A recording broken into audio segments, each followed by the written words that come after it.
Welcome to the Golden State Media Concepts Sex Podcast, a show that examines all aspects of sexuality, from physical to emotional to spiritual. Join our hosts as they discuss age-old questions, common misconceptions, and the latest topics surrounding sex. They'll tackle topics about sexuality from the complicated to the hilarious and everything in between. GSMC Sex Podcast is your show for all of your questions about sex, even some you might not have thought of yet.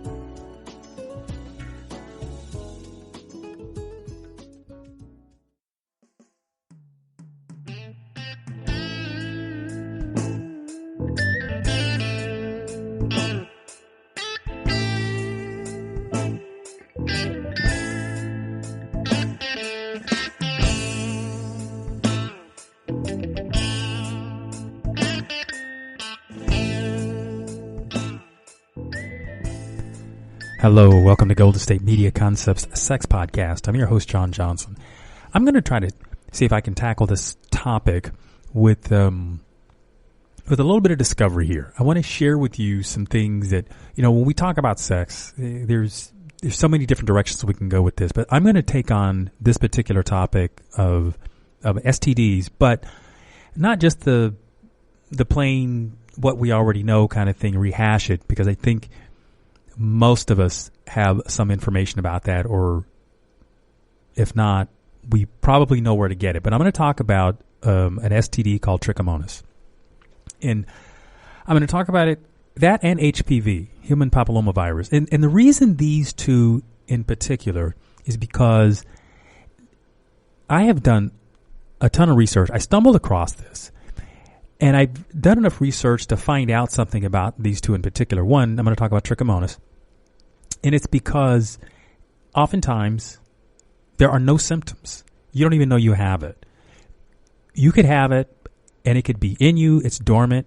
And the reason I picked the other one, HPV, is because it's another type of something that's sexually transmitted, can be sexually transmitted, and it could lie dormant in you, and you wouldn't know it. So the other part that I'm going to talk about that some, and the other part that I'm going to tackle is what happens when your partner comes up with one of these, and let's say you have a monogamous relationship. Where does the trust go with something like that? It could be a very, very thorny thing to try to uncover. Now, given people have a sexual history, some things we remember, some things we don't. And with the number of people you may come into contact with, how many times do you remember that you caught a cold? You just do, right? And not that you have sex with everybody like you would come into casual contact with people who have a cold, but I think the point is there are things that you become exposed to and it just falls back in the recesses of your mind. HPV, human papillomavirus, and Trichomoniasis are two of those because having done the reading and the research, I was just fascinated at how this actually can get its way into the human body and then lie dormant. And another example of something that lies dormant, you can catch it, shingles. We don't ostracize people for having shingles, do we? No. I don't think we do. And the reason, again, I'm using that as a comparison, like I use the word the cold, is because there are things that we catch as human beings, because we're humans, that's why we get those. And then if you were left at trying to explain the origin of something like this, these kinds of conversations can literally destroy a relationship. It could definitely destroy the trust and ergo your relationship. It takes an awful lot of work to regain someone's trust when they feel that they have been betrayed. And I think we've all experienced some sort of betrayal. So we do a lot of mental gymnastics. Some of us have, maybe we've processed it and we understand what our triggers are, what really sets us off about this, this particular thing when it happens to us. And when it's around something like this, we're talking about sex, which many of you have had lengthy conversations about your sexual history with your partner, and you've decided to go forward with the relationship. So you've established at least some level of communication, some level of trust and openness about this part of the relationship. But here's an example of something that could pop up and you just are mystified as to how this could happen. And I'm going to explain, because when you have an infection like Trichomoniasis or herpes, because it lies in the nerves, say herpes does, it lies in the nerves, the body works to keep that virus maintained. Let me just say it basically corrals it. It keeps it down. It keeps it to where it's not affecting you. And then you might have an outbreak. I've often read where if you have, if you're stressed, that can often be a trigger which causes something like an outbreak of herpes. And when you get the outbreak, a lot of people are aware that their body is going through something. They can feel it, whether it's in their mouth or or cold sores around their mouth or the face, or if they have outbreaks of genital herpes. They sense it. They have an idea that it's coming on. And then and therefore, if you are in a sexual relationship, then you definitely don't want to infect your partner. And maybe you've had that discussion that you've had an outbreak at some point in time in your life. And if that happens, then I know that we need to abstain from sex until we're in the safe zone. Now, that's if you've had the conversation. But what if you haven't? What if, in your experience, you may have had an outbreak at one time? Because the information that I have, is, especially with something like herpes, is that the body may take 2 to 3 years to suppress it, and then you may never have another symptom. See? Understand, you may never have another symptom. That does not mean it is eradicated. It could still be in your body. Your life has gone on for years, and then you have another outbreak. Well, if you've never had that conversation with your partner, now you may be backed into having a very, very heated conversation about how this happened. It could affect your credibility. And I'm talking about herpes because most people are of the understanding that it is sexually transmitted, you see, or some sort of intimate contact gets that transmitted. In the case of Trichomoniasis, that is a sexually transmitted disease. It's a sexually transmitted infection. Let me make sure I use my terminology clear here. And you can do a lot of research on this, and you will find it fascinating. Number one, that Trichomoniasis is a parasite. And I want to spell that correctly. Trichomoniasis. It's Trichomoniasis. It is a sexually transmitted parasite, and it could be transmitted also from woman to woman if there is vulva to vulva contact. So to be clear, it is a sexually transmitted infection. But let me square back to what I was talking about in terms of the herpes. The body makes it lay dormant, then you have an outbreak, and wow, most partners would be really wondering what the heck is going on. And by that, I mean, did you engage in some sort of contact with someone and that caused the outbreak? Like I said, there are reasons. Stress can certainly make your body do all kinds of things. And it's important as a partner that you recognize that there could be other causes as far as your partner having an outbreak. And if this is new information for you, then let's get you educated. I'm going to take a break, and I will come back and talk a little bit more about this. Stay tuned. Still on the search of that one true love? On the limbo in this crazy world of dating, marriage, relationships? Well, listen to the Golden State Media Concepts Relationship Podcast, your one-stop podcast for everything about relationships.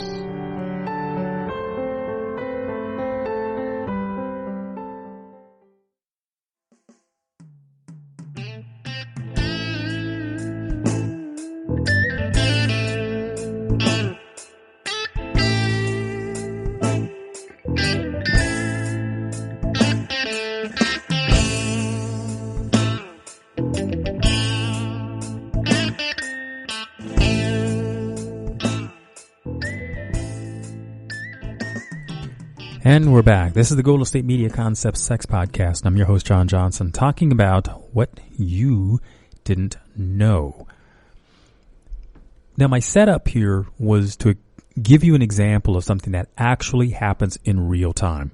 This isn't just something made up. I can't imagine how many people have actually gone through this particular scenario. And the reason I picked those two particular infections is because they are so common. I'm talking very, very common. HPV is so common. And because it is, it begs the question, how much do we need to tell someone if they're a new partner about our sexual past? I mean, think about it yourself. Do you feel like it's dishonest to not say something? And I want you to think about this question in particular, again, because of the relative number of people that are actually infected. And ergo, the same thing with Trichomoniasis. It is so common, and it behaves in a similar fashion in that the body can suppress any symptoms of this for a long time. And in the case of men, as is with a number of sexually transmitted infections, they don't have symptoms. So you could inadvertently, and this is where I'm going to transition into another part of this, you could inadvertently affect another partner and not even know that you have it. Therefore, if you are in, say, monogamous relationship and one of these infections happens upon one partner or the other, and I'm going to give you a scenario. Let's say the woman shows signs of an infection, because women typically will have more symptoms of these than men. Because for the man, oftentimes there are no symptoms. And that can be quite a situation to have to deal with. That is the integrity of your partner and the integrity of the relationship. They say you think your partner is being monogamous with you, and you've been, preaching this and saying that, hey, we're exclusive. And next thing you know, you find out that you've got a sexually transmitted infection several weeks, months, maybe even years down the road in this relationship. This is where you really have to get yourself educated as to what the facts are. And the facts are, because I really had to work on this in terms of, to want to get it right. And I picked those two in particular because there is a behavior with those two in that they are very common. So I'm going to attack it from the perspective of, let's say you don't even know you have it. They say they're very common, and your partner can be infected. And if you're a guy, you don't show any signs of it, but you're going to be in the position of having to explain what happened. Okay? That is a very, very uncomfortable place to be. Because as it is, if you take it from the perspective of the woman who has been faithful and feels that her partner has not been as faithful, and this is just a generic scenario. This is not to suggest that guys are not faithful to their partners. I'm just giving an example because of the perspective of somebody not having symptoms and then the partner getting an infection, and then having to explain this scenario and deal with it like, the way things happen. People obviously get upset. Now, doing the research and finding out, again, how prevalent it is that these very kinds of things happen, I want to say to you, now that you know that it is a possibility that partners may not know of having this type of infection,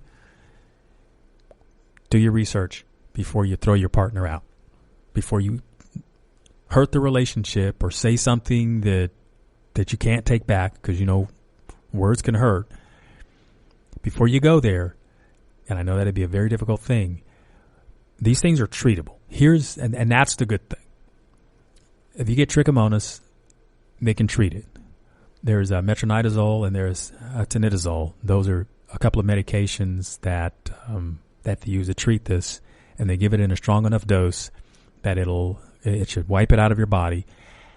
And the interesting thing is, you may say to yourself, well, I've taken antibiotics, so if you had this, how come that didn't get rid of it? It's because there's a different type of antibiotic that they use to treat this.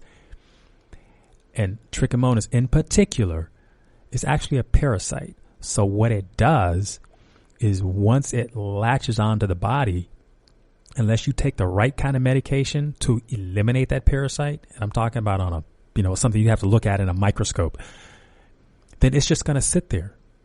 Now, it may lay dormant because the body has magnificent ways of kind of containing these things and keeping them down, so to speak. But there are things that happen in the body, and you may get sick or you may get stressed, and these things come to the surface. Okay, now I want to do a little educating here, and I'm quoting Healthline. This is one of my sources, but I've read quite a bit about this lately, and this is pretty doggone accurate. But so here's your information. So what Trichomonas is, it's a sexually transmitted infection, and it's very common. Now, according to the Centers for Disease Control and Prevention, 3.7 million Americans are infected with Trichomonas at any given time. 3.7 million. And Trich is easily treated. Trich is short for Trichomonas. Now, let me give you some of the symptoms. It oftentimes has no symptoms, but what they report is that, and this is Centers for Disease Control, only 30% of the people with Trichomonas report any symptoms at all. 30%. So is it possible that you may be with someone that has it? Absolutely. Now, in another study, 85% of the women did not even have any symptoms. Now, I'm going to get to what some of the symptoms are, but in one particular study, 85% of the women didn't have any symptoms, yet they still had the infection. So, to go on, when symptoms do occur, they often begin anywhere from 5 to 28 days after a person is infected. And although for some people it can take much longer. So now some of the most common symptoms, and I'm talking about women, could be a vaginal discharge. It could be white or gray, yellow or green, and it may have a frothy look with an unpleasant smell. There could be vaginal spotting or bleeding. There could be genital burning or itching, redness or swelling, and a frequent urge to urinate. Now with guys, there could be a discharge from the urethra. It could be burning during urination or after ejaculation, or an urge to urinate frequently. I'm going to take on that. Now, going back to women, I need to throw this in. There could be pain during urination or intercourse. Okay, so I'm going to say that. Now, back to the guys. The urge to urinate frequently. You know what that sounds like for a lot of men? That they have a prostate issue. And guys, you know what I'm talking about, because this is something that they talk about to men all the time, and even younger men. It used to be something that they call it an older guys, something that they would be afflicted with. But men younger and younger are being affected with prostate issues. But again, back to the frequent urination. If for a guy that this is something that happens to them, would they assume they have a bladder infection? Well, yeah, they might. But what have people done for that? They've said, oh, take cranberry juice. That'll take care of it. But you know what? Cranberry juice isn't going to take care of this because this is a parasite. I'm going to take a break, and I will come right back and talk about this some more. Stay tuned.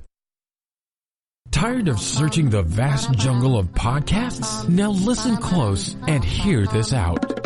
There's a podcast network that covers just about everything that you've been searching. Hey! The Golden State Media Concepts Podcast Network is here. Nothing less than a podcast bliss with endless hours of podcast coverage. From news, sports, music, fashion, cooking, entertainment, fantasy, football, and so much more. So stop lurking around and go straight out to the Golden State Media Concepts Podcast Network. Guaranteed to fill that podcast itch. Whatever it may be. Visit us at www.gsmcpodcast.com. Follow us on Facebook and Twitter and download us on iTunes, SoundCloud, and Google Play.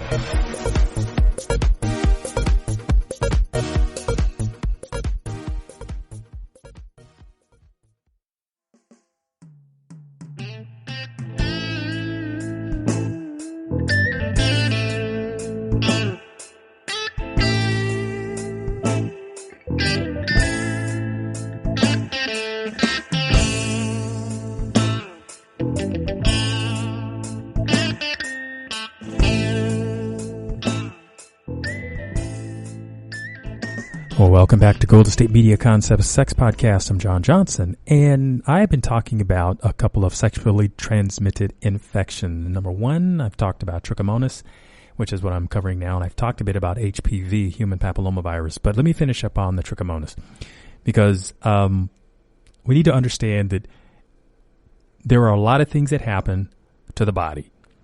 The body may be able to suppress this on its own and it not have symptoms. And what I've shared is that it can surface at any point in time. And if there is a concern about the fidelity of your partner, get yourself educated.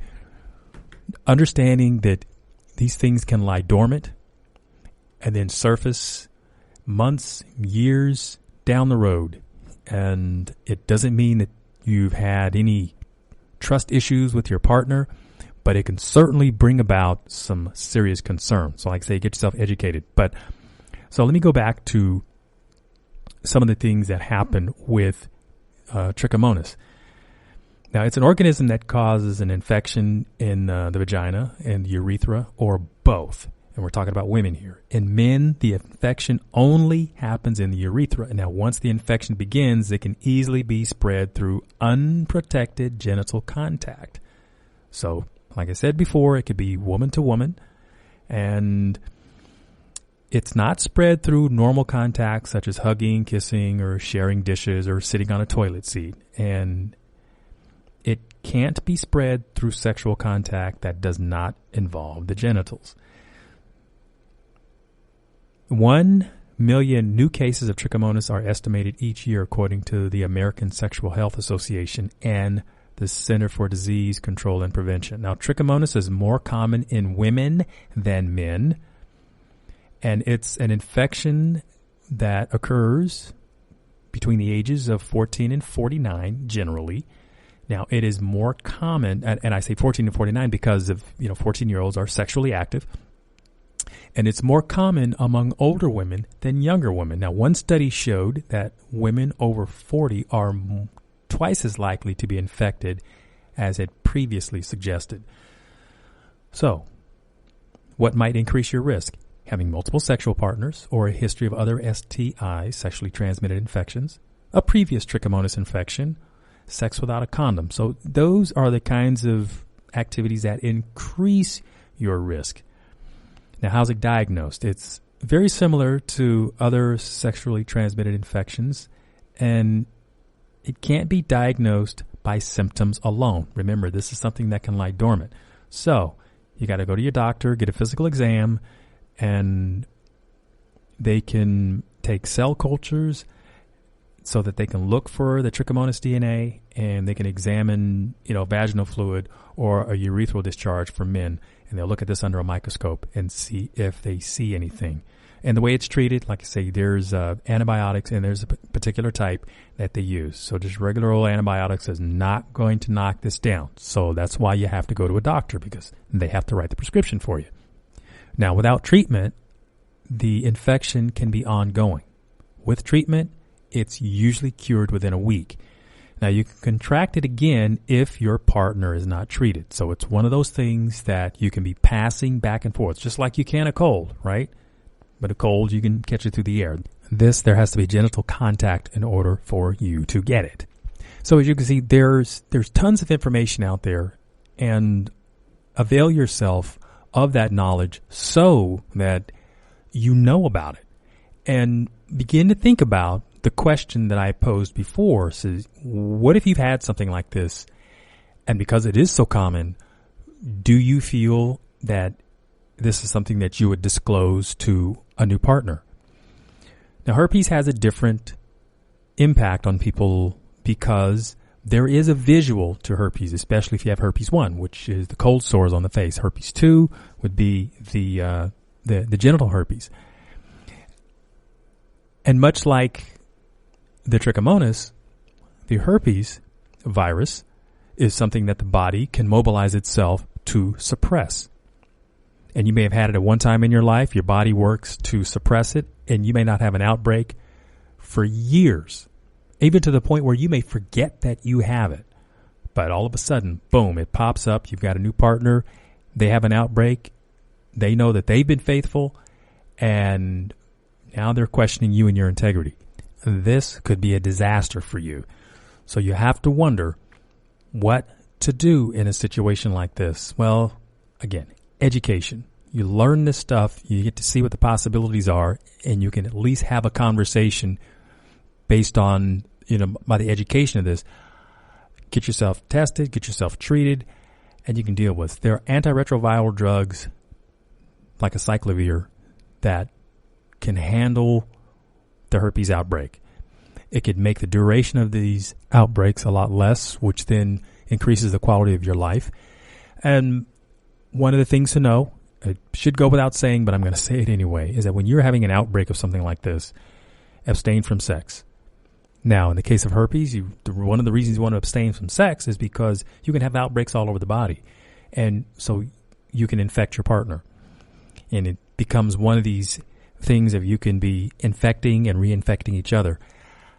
You've got to abstain for a while. Talk to your doctor. They can give you the best advice on how to handle it. They can look at it. They can treat it. And it's a quality of life issue in that regard. So it should go without saying, but I'm going to mention it, that if you have symptoms, then, especially the thing like with trichomonas, when you have symptoms, your partner may also have been infected. So they should get treated. They should get tested to see if they may have it. And that way they can give them a regimen of medication. It's very simple. And that way, again, you won't be passing it back and forth, because once this thing starts in its cycle, if you don't get ahead of it and stop it, then it's just going to be with you, and it's just going to make a mess of things. So here's where communication is really important. Open, honest communication. Get good information, not just the stuff off the streets that's going to really poison the conversation and get you all messed up in the head. I want you to get the facts. You can look online for a lot of this. This stuff is readily available nowadays, and you don't have to take someone's word for it. You can look it up yourself. In fact, that's even better, because as you're finding out the facts, and you should be curious about something if you haven't, that way you can ask intelligent questions for yourself so that you are informed and you can get through this. And this stuff doesn't have to be all that scary, mysterious stuff. Like I said, it's very, very common. And that means it's also very, very treatable. I have to emphasize that, because if there's any fear that you have around this, put the embarrassment aside. And sometimes with things like this, we associate these conversations that we have in our head about chastising people, making them feel bad and that they're cursed, that they're bad people. No. Put that out of your head. That's not what this is about. This is about encouraging you to take care of this. You're not a bad person. None of you. You're not a bad person. So get yourself treated. Get to a doctor. Let them help you. That's what they're there for. I'm John Johnson. This is the Golden State Media Concepts Sex Podcast. Thank you for listening. You've been listening to the Golden State Media Concepts Sex Podcast, part of the GSMC Podcast Network. You can find this show and others like it at www.gsmcpodcast.com. Download our podcasts on iTunes, Stitcher, SoundCloud, Google Play, or anywhere you find podcasts. Just type in GSMC to find all of our shows from the GSMC Podcast Network. From sex and relationships to health and wellness, life and happiness, and even weird news. You can also follow us on Twitter and Facebook. Thank you, and we hope you have enjoyed today's episode of the Golden State Media Concepts Sex Podcast.